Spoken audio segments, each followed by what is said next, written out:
Hello everybody, you're listening to The Art Show on 106.6 FM Wickham Sound. I am your host, Dane Cobain. This is the weekly art show where we talk about the local arts news. We have a different guest on the show each week. We head over to the Rhyolite Zone for some short story and or some poetry.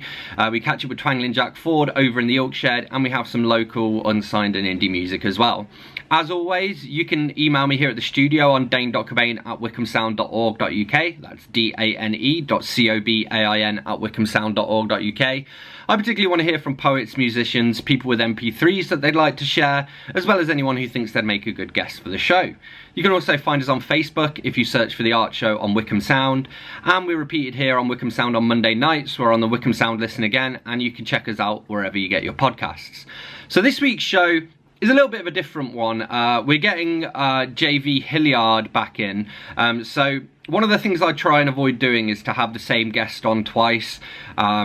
In part because then I know a lot of people will keep emailing me being like, can I come on your show again? And I try and keep things sort of different where possible. However, Joe has been on the show previously, but basically he's got a new book out called The Last Keeper, which is a fantasy novel, which I worked with him as the editor. And we did a sort of live stream launch event where, as part of that, he did some readings and I interviewed him. And it just seemed like a shame to let the interview go to waste. So I'm still sticking with the whole, I'm not going to interview people twice thing for the show. If I need to interview people for something else, then, you know, fair play. We can use their interview and bring them back on again. Not that that's likely to happen too often. We've also got some really great guests coming up soon as well. So we're going to catch up with Joe in a little bit for some of these interview questions. But first off, we're going to head over to the Rhyolite Zone. And this is a reading that Joe did during the live stream of the prologue for his new book, The Last Keeper. Okay, cool. So I think it's a good time for you to give us a bit of a reading from the prologue.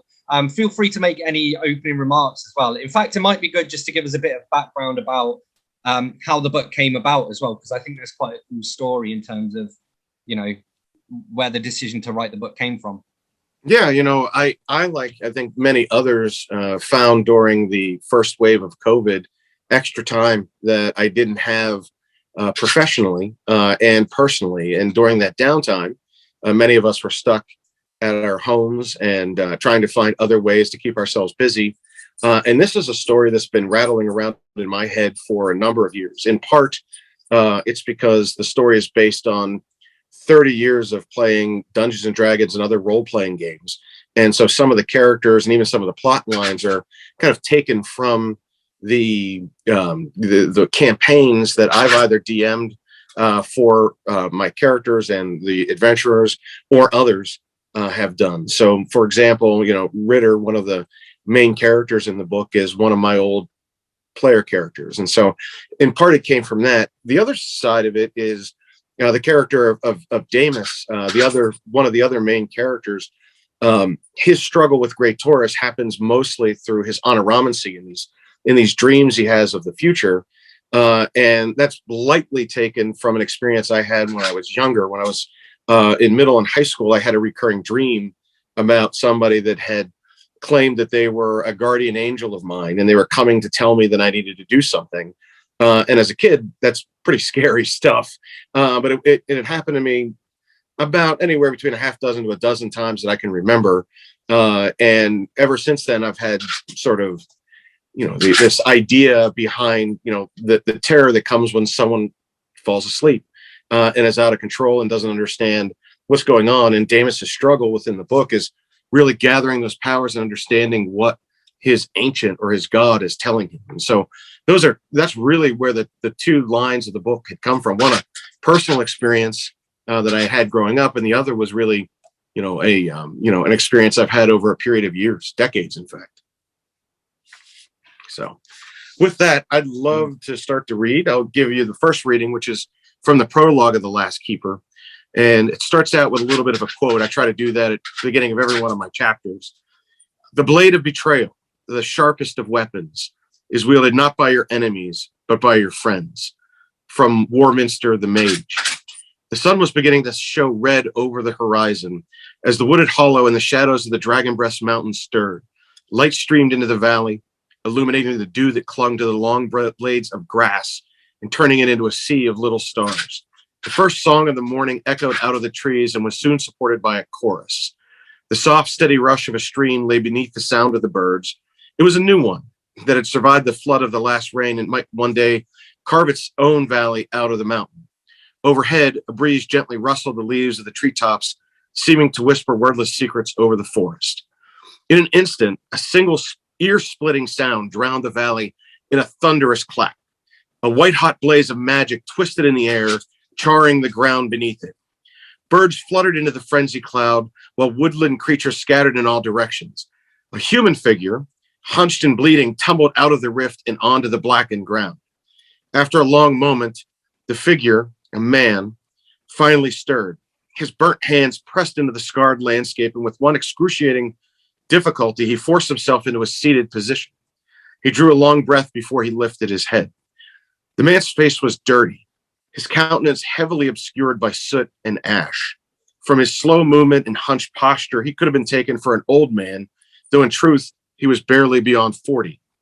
Two dark rivulets of blood flowed over the grubby mess of his cheeks, dribbling like tears from hollow eye sockets. The man's head cocked abruptly to one side, alerted by some instinct, and he listened intently. The faint sound of horses' hooves and the shouting of men's voices issued from the magical portal, which still hung in the air. He cursed to himself and lurched unsteadily to his feet. The man swayed briefly, as if unsure of his balance, and then began stumbling deeper into the woods. He reached out with his hand and felt his way between the trees. A loud whinnying of a spooked horse suddenly echoed through the valley, followed by more shouting and the noise of armored feet hitting the ground. The man in the woods slowed, his shoulders slumping. This was a confrontation he wished to avoid if he could. "We couldn't get them through," a voice called from behind him. "The horses, nervous beasts, horrible with magic. I suppose you knew that would slow us down." The man came to a halt, his head turning. He made no reply. "Then again," the other said more quietly, "I suppose you also knew we wouldn't need horses to catch you. What a state you're in, old friend."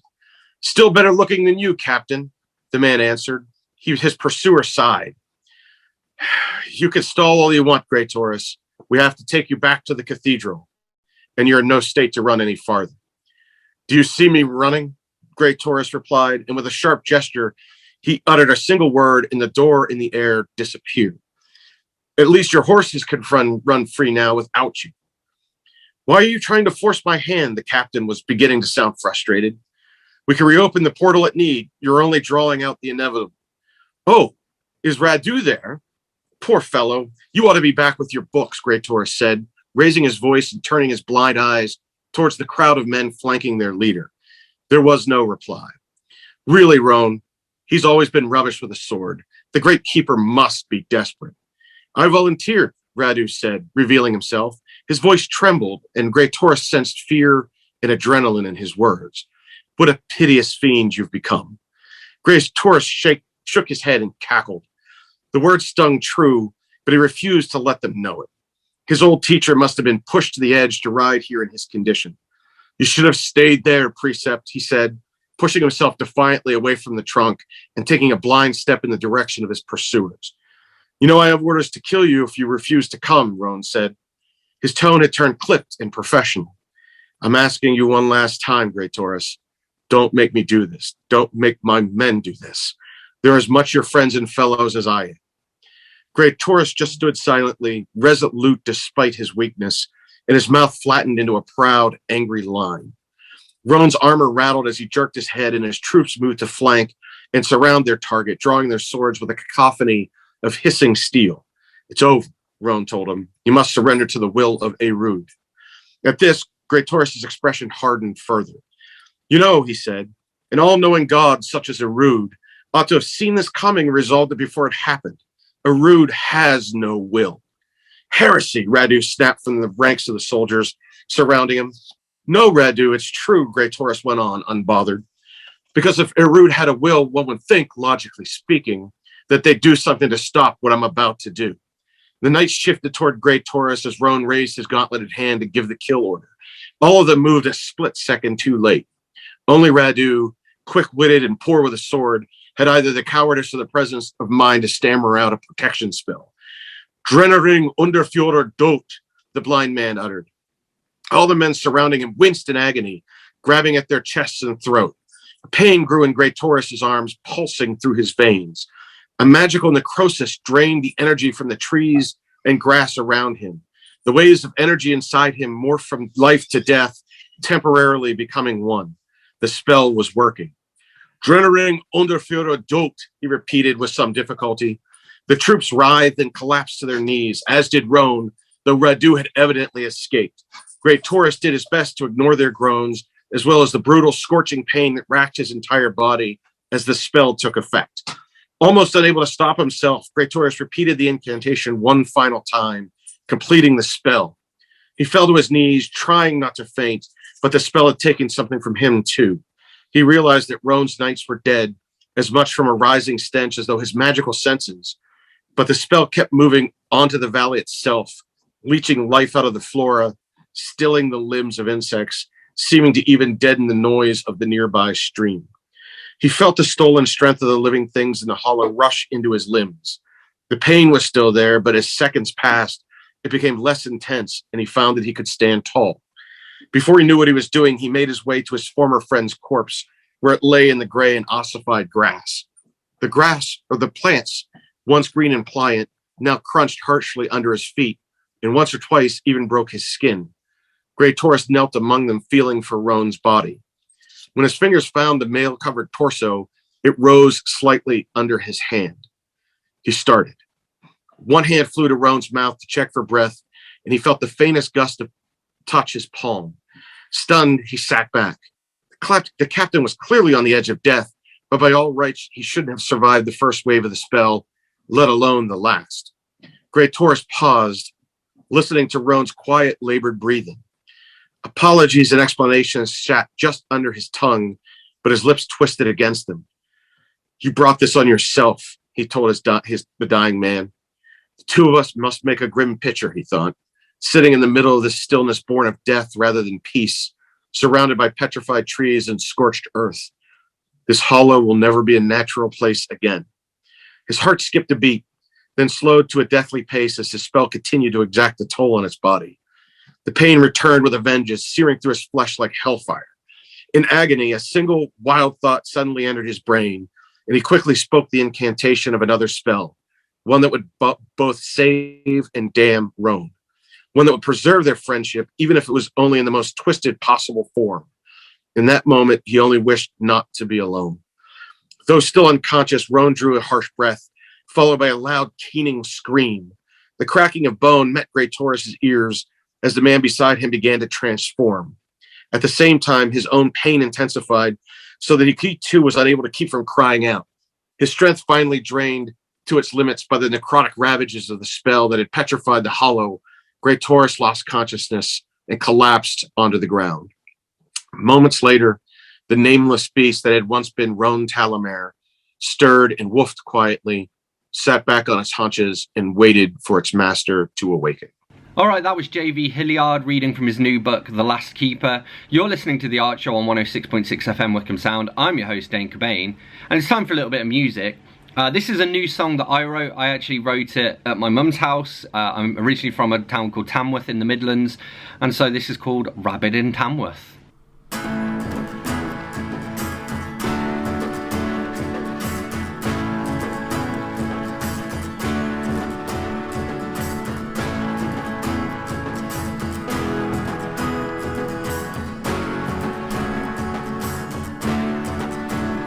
So it's all about the you-know-what, with the you-know-who and the you-know-why.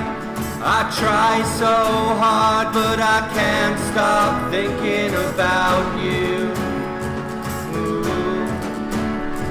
So every time I close my eyes, I'm either going crazy or I'm going blind. There's gotta be some way to say things just ain't that easy.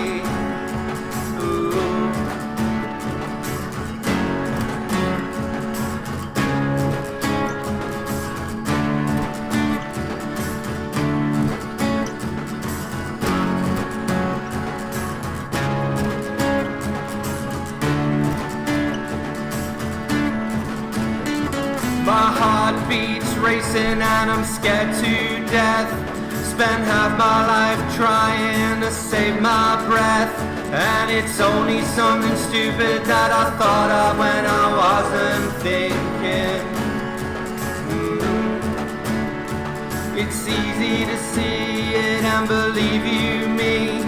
I promise that I'm honest and I guarantee that thing you see bleeding on my sleeve is just my heart. It lies to me, believe me. It lies to me, believe me. I try to speak, but it ain't easy. I'm tired of keeping quiet, but I lost my voice.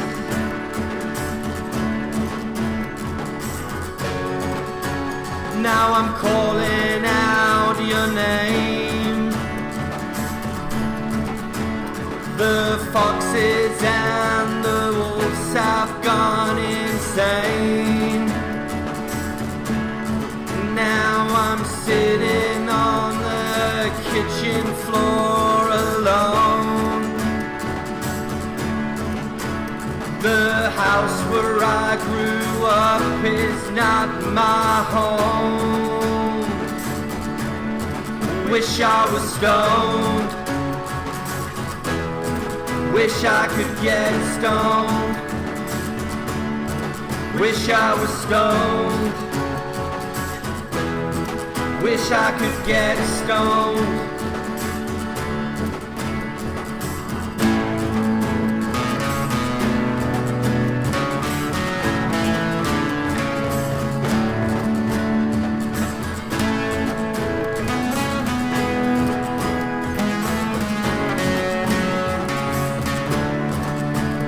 It lies to me, believe me. It lies to me, believe me. I try to speak, but it ain't easy. I'm tired of keeping quiet, but I lost my voice.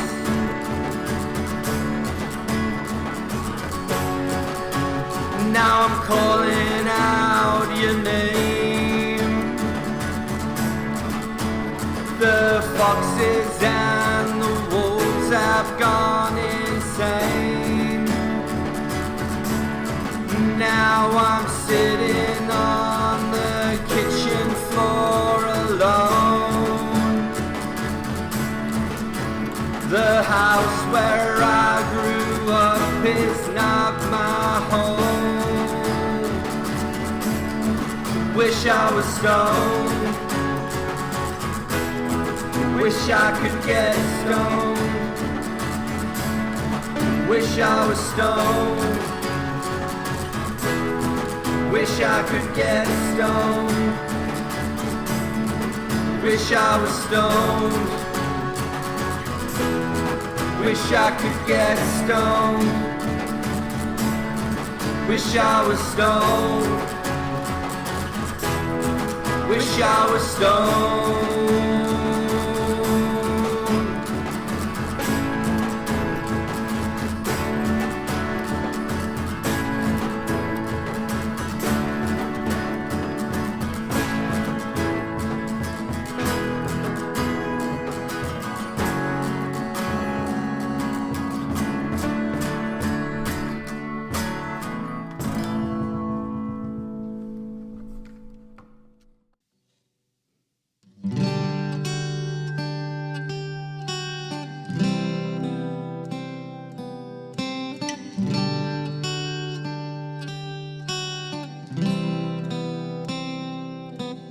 I was flicking through the channels on the TV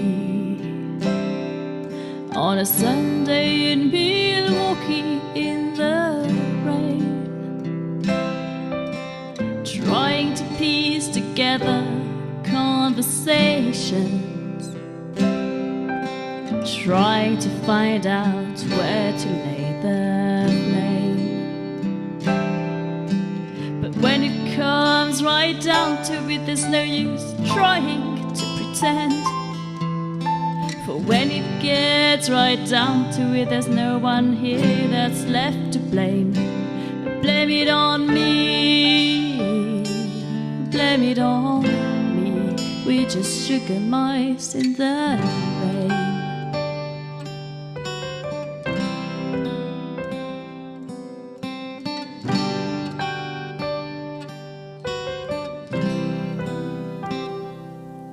I heard Sinatra calling me down through the floorboards, where you pay a quarter for a partnership in rhyme. To the jukebox crying in the corner, while the waitress is counting out the time. For when it gets right down to it, there's no use trying to pretend. For when it gets right down to it, there's no one here that's left to blame. Blame it on me, oh, you can blame it on me. We're just sugar mice in the rain.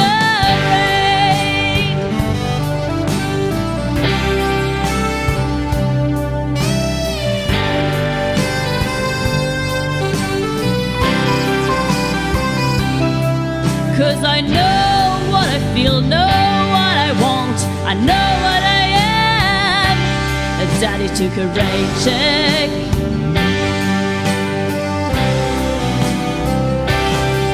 Cause I know what I want, know what I feel, I know what I need. Your daddy took a rain check.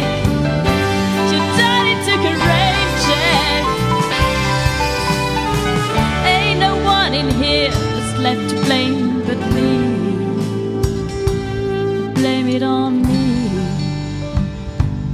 Blame it on me.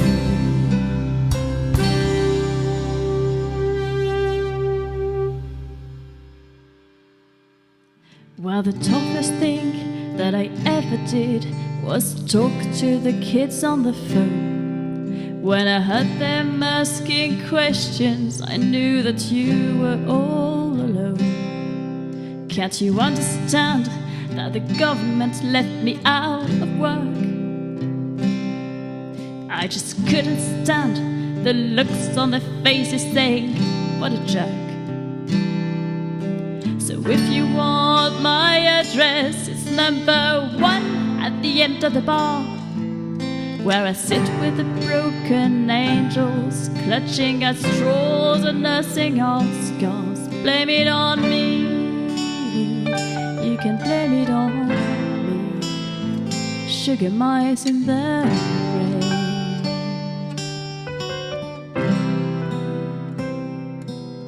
Sugar mice.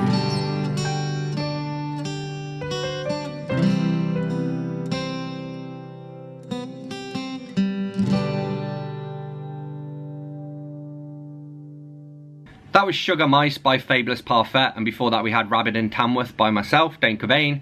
You're listening to The Art Show on 106.6 FM Wickham Sound, and it is time for this week's interview, so let's crack straight on with that and chat to fantasy author J.V. Hilliard. But so one of the questions that I think is quite a nice little segue here, as you just mentioned, you know, Tolkien and Game of Thrones and that kind of thing. And one of the things that we sort of concentrated on during editing was to make sure that you weren't like hijacking terminology from Tolkien or just cloning Tolkien or Dungeons and Dragons monsters. And there are kind of, I think there were legal reasons for that. But also, I mean, in terms of actually making it your own world, I think it works quite well for that as well. But how did you go about doing that? And, you know, what were the biggest challenges of, you know, making sure you weren't just having like goblins and orcs and right. whatever else? Yeah, well, first of it, as you mentioned, I mean, there are some legal issues that surround that. But putting that aside, you know, I think one of the more fun things to do is, you're as sort of playing dungeon master here in my own realm. I get to make whatever I want to make. And even though, the idea that many of the characters in the book are human, the only one that I think that I borrowed from other pieces of literature are elves. And the elven culture, I think I've tried to make different. And each elven race has its own place within the giant sort of pyramidal cast of their own individual societies. But I think that that's a safe one because it's so ubiquitous. I think that most people understand what that is. And I've tried to make my own spin on each of the new races of elves. As you'll see, Adolin is a Vermilion elf, and they are sort of like the first elves ever to be in Warminster, and they were left behind by their own ancient. And for those who haven't read the novel yet, an ancient is their version of gods or goddesses. And so, they were sort of like the race that was left, and then all other elven races came from them. So whether they were Raven elves in the north or Cascadian elves, which haven't even appeared in the book yet, or some of the Keldarin, which are, these elves that come from the Emerald Dales, each of them have different characteristics, different sizes, different physical attributes, and they do different things. But, in terms of, wanting to build your own world, I think that's what makes it unique. I think readers want, and in some cases expect that. I think it might be easier for those that, might have played a game or whether it's a, video game and they know what its dwarf is, or they know what a hobbit might be because they, read about it when they were in sixth grade. I think, I have to create my own stuff. And that was both a challenge, but it was also one of the more fun parts about doing this. I get to leave a mark on something that's truly unique. In the realm of Warminster, I think, does that. And in book one, we only hit a tip of that, right? I know later in this week, we have a map reveal and we get to show what the realm looks like to everybody. When you get done with book one, you're going to look at that map and say, we've only touched on the northwest portion, or just parts of the south. And I think that opens up for other stories down the road with things that I'm bringing up now and can kind of call back to them for future writing. Yeah. And how did you keep track of it all? Because, even in just in the first book, you've got sort of different threads of the storyline going, and then, tie them all up at the end, ready for them to go again their separate ways, kind of in the second book. But how did you keep track and make sure that you did tie up all those loose ends? Sure. So as stupid as this is going to sound, I know that in our realm, there are writers that are pantsers, folks that will just start writing a novel and see where it goes. I am the absolute opposite of that. I am a plotter or a planner, to use the term in our profession. And in my den where I wrote this, I literally had a whiteboard that had different plot lines that all came together. And it kind of reminded me of sort of a playoff bracket for a sports team that all led to a championship game, which of course was the end of the novel, bringing these disparate characters together in part through the first part of the book, and then at the end, and then as they get together, they travel away, sort of like the Fellowship did in the first book of Lord of the Rings, or as many good movies do when you're putting together a team that you expect to carry through a series or a property. And I think that that's something that I wanted to do. But in all honesty, some of the stuff I played before, like I knew it, it was inherent to me because I had, in a weird kind of role-playing way, I had played it before. So I know what the characters are going to do. I know how they're going to meet. I know that, how they're going to react and what their personalities are. But then you get to a point where you have to connect all the dots into a new plot and weave it together into the realm. And I hope I've done that well enough to meet reader expectation. Yeah. And I suppose as well, it's kind of interesting because of the way that you've kind of experienced this story, essentially, there's not necessarily been the concrete, well, there would have been a concrete start, obviously, but not a concrete end where the first book ends, because it would just be an ongoing campaign.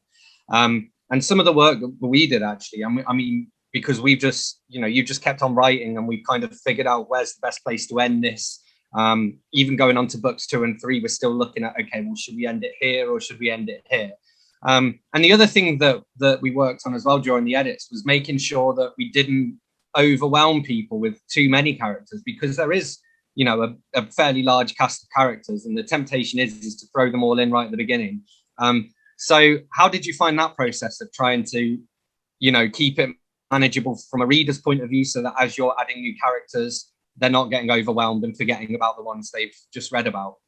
And I think the answer to your question really lies in the editing process. There was like the development editing that you and others had helped me with, really as a debut author, someone who'd never done this before. It helped me kind of pace it better.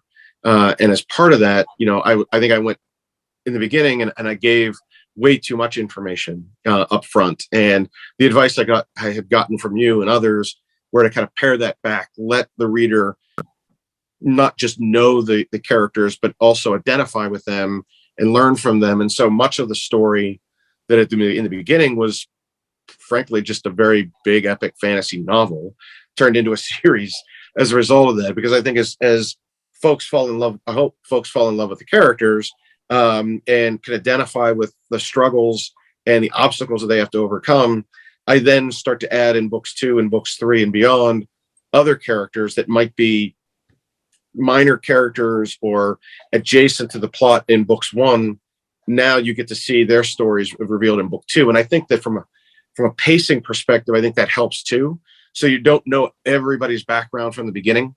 And I think that helps to, add to the enjoyment when you read a book. You want to be surprised by something. You want something else to come out. And here's in the beginning, I just read the prologue and you're like, oh man, this great tourist guy he's a jerk, but tell me what you think about him in book 3, right? And where he got to where he was and why he did what he did. And, those are the kind of reveals I think I now have a chance to do. And so I hope that answers your question.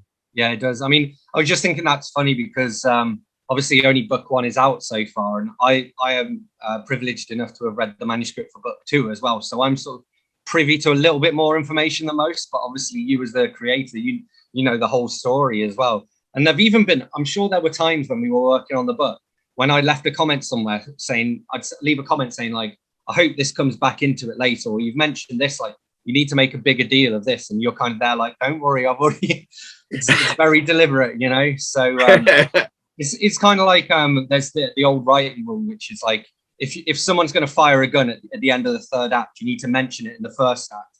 But yours, like I was reading it the other way around. So it's like, you mentioned this here, and this is a really big thing. So you need to make sure this gets mentioned again and actually properly addressed. And it's like, yeah, don't worry, we're getting there.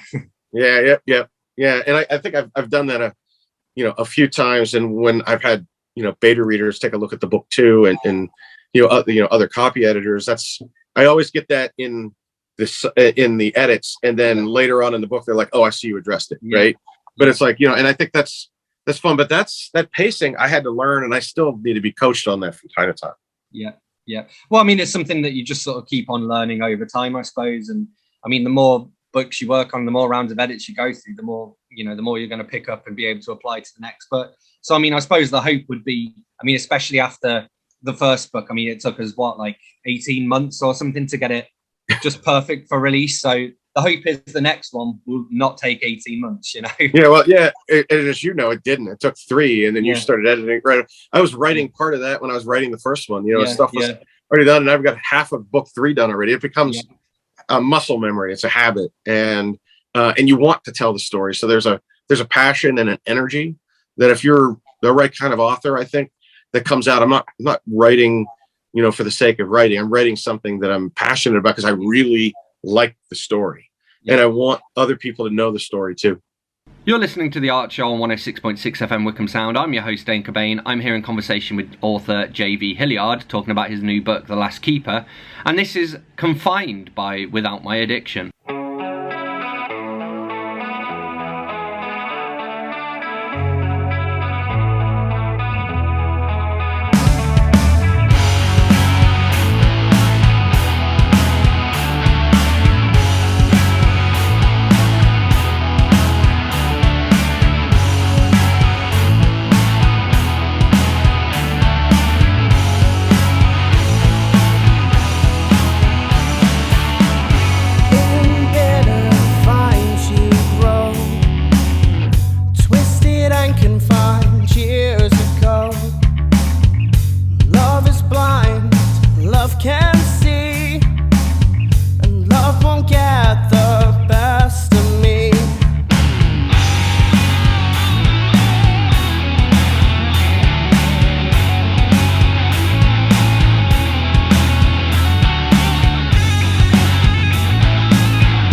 can't give you what you seek. Love is blind, love can't see, and love will never set me free. Hey!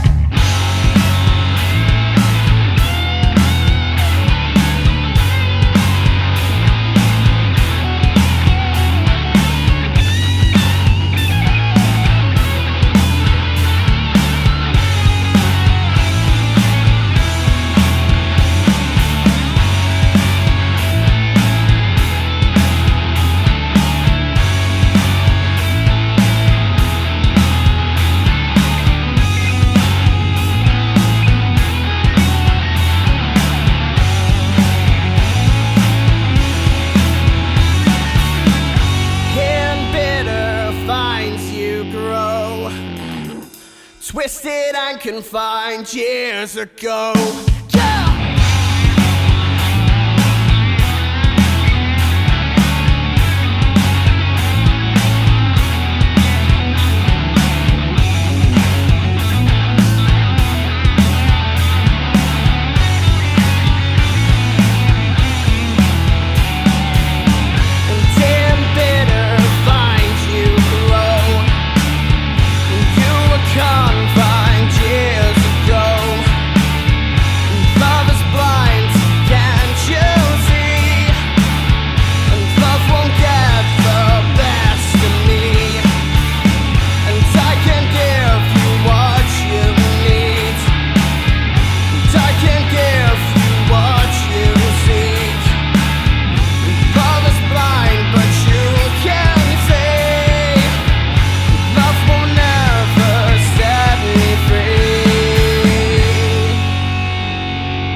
That was Confined by Without My Addiction. You're listening to The Art Show on 106.6 FM Wickham Sound. I'm your host, Dane Cobain, and I'm here in conversation with fantasy novelist J.V. Hilliard. It's either out now or coming soon in audiobook as well, isn't it? Yeah, it will be out this month in audiobooks. So if anybody is familiar with Victor Bavine, he is the voice of Dritz Duorden from the R.A. Salvatore novels.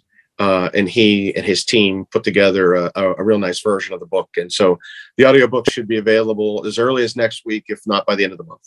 That's really cool. It's funny because I kind of grew up with that character, but because I used to play the Baldur's Gate games and they used the Forgotten Realms lore. And so he was one of the characters in it you could sometimes meet. And if you were playing as an evil party, you could try and kill him. But it's like he had like he dual wielded like a +5 and a +4 scimitar or something. Yeah. So you had to be good if you wanted to take him down, you know? Yeah, out of principle, you shouldn't. I mean, that's just something I wouldn't. Yeah. I wouldn't even try doing that, even if I was playing an evil character. It's just one of those things. That's like, killing a legend. You just don't do it.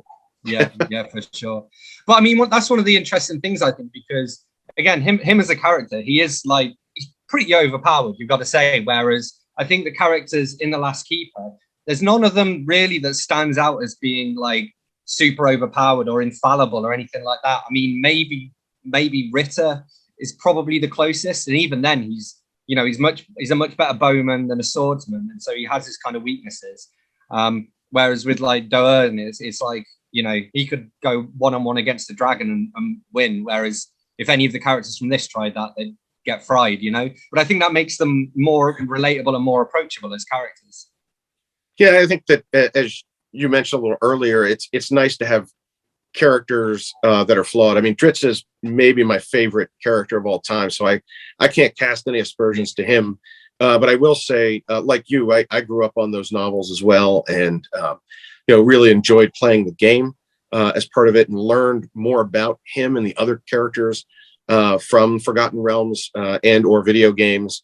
And I think as that becomes more and more popular, I think that, it's going to go mainstream if it hasn't already, in terms of the average person knowing that name too, not just friends and family of fantasy adventure. Yeah. But I think that, getting back to your point about realism, I think that's something I wanted to, kind of impart for all of my characters. Every one of them, including the villains, have some good and evil to them, right? They have something good and bad that either happens to them and they make a decision that you or I might not have made, or in the case of, some of them, their qualities. You're right. I mean, a guy like Ritter, who is, the bullseye bowman, we'll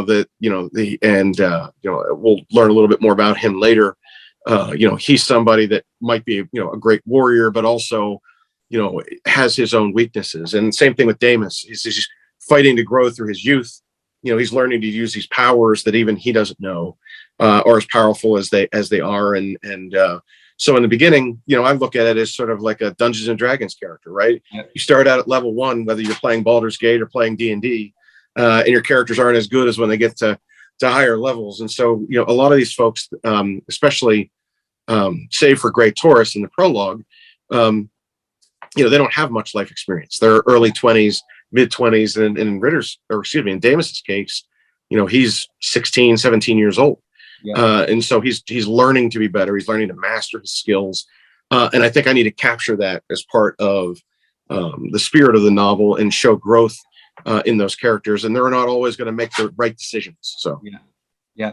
I mean, I think with Damus in particular, we actually, I think me and you have talked about this, where you can see throughout the novel as he matures. Like at the beginning, he's very much like, I don't want to say he's necessarily immature, but he's definitely quite naive and has only seen like his own narrow little slice of the world.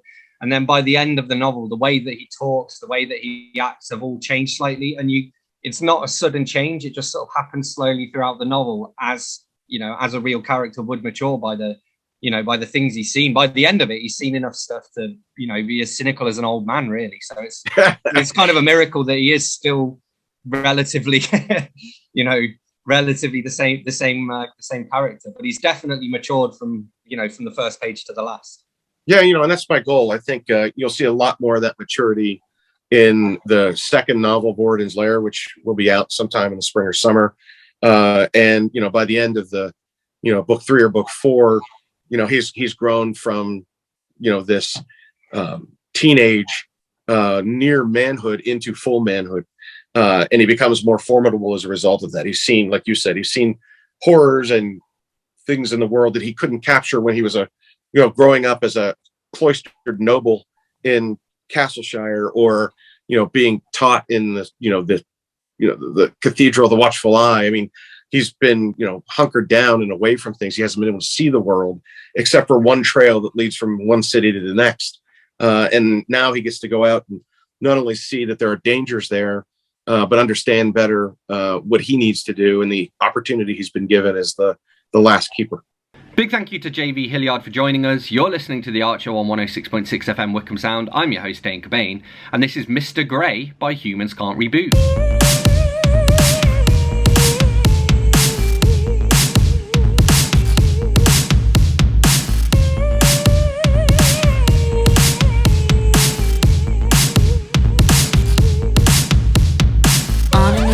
Summer's day, you meet a man who leads you astray. You meet a man who complain on life like we're betrayed through yourself. Mr. Dorian Gray, Mr. Dorian Gray, Mr. Dorian Gray.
shows the once kind, gentle Mr. Grey, who we used to love and know, who we used to love and know, who we used to love and know.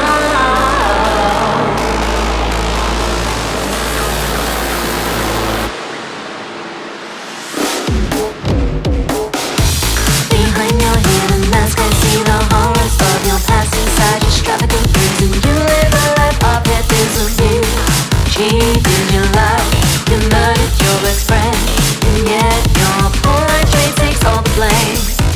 Behind your hidden mask, I see the horrors of your past inside extravagant dreams, and you live a life of pettiness of you.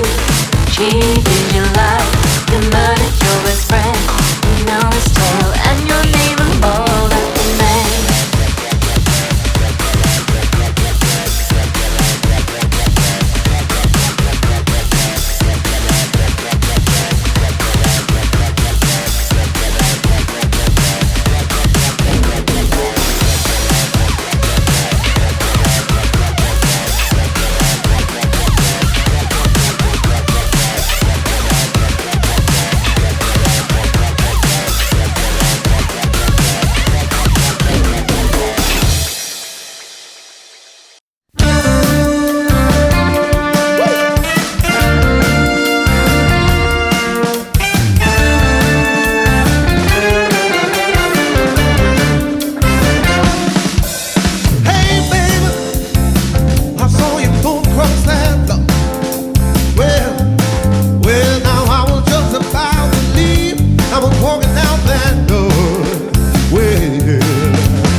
That was Girl I Wanna Dance With You by Straight 8. Before that we had Mr. Grey by Humans Can't Reboot. You're listening to The Art Show on 106.6 FM Wickham Sound. I'm your host Dane Cobain, and it's time for us to head over to the Oak Shed for this week's album review, courtesy of Twangling Jack Ford. Snarky Puppy, We Like It Here. I asked on Facebook for suggestions for music I could recommend and said I was interested in finding more jazz.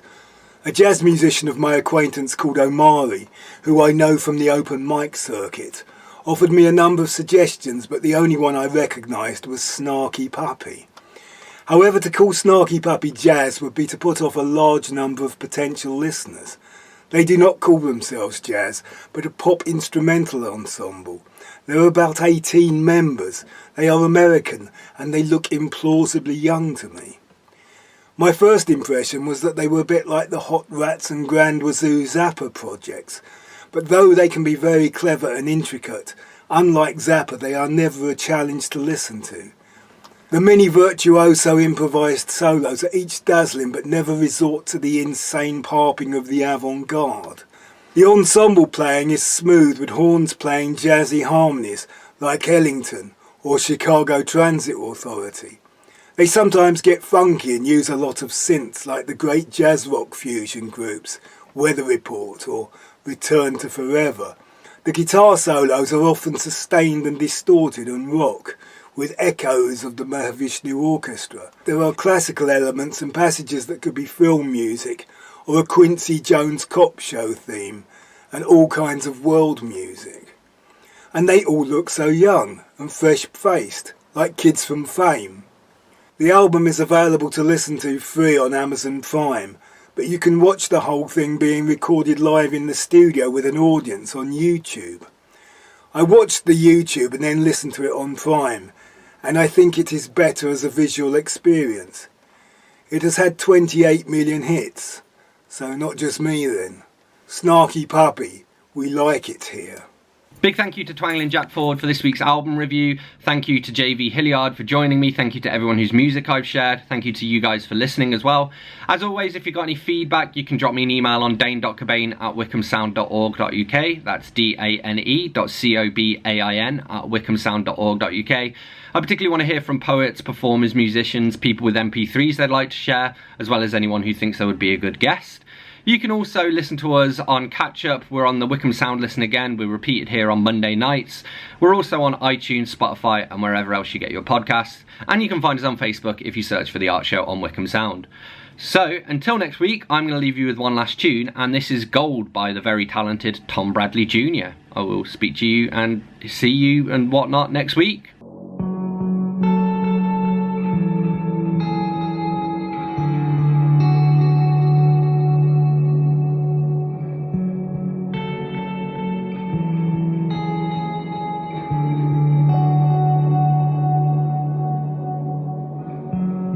One man's fools, another man's treasure. It's a feeling I can't measure.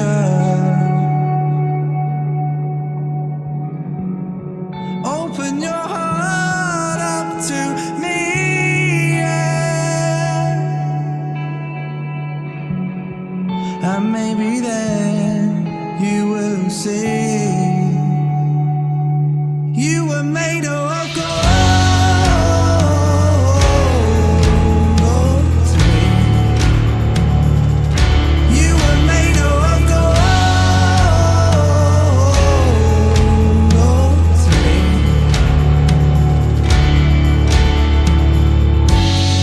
I don't know why I let you go.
funniest girl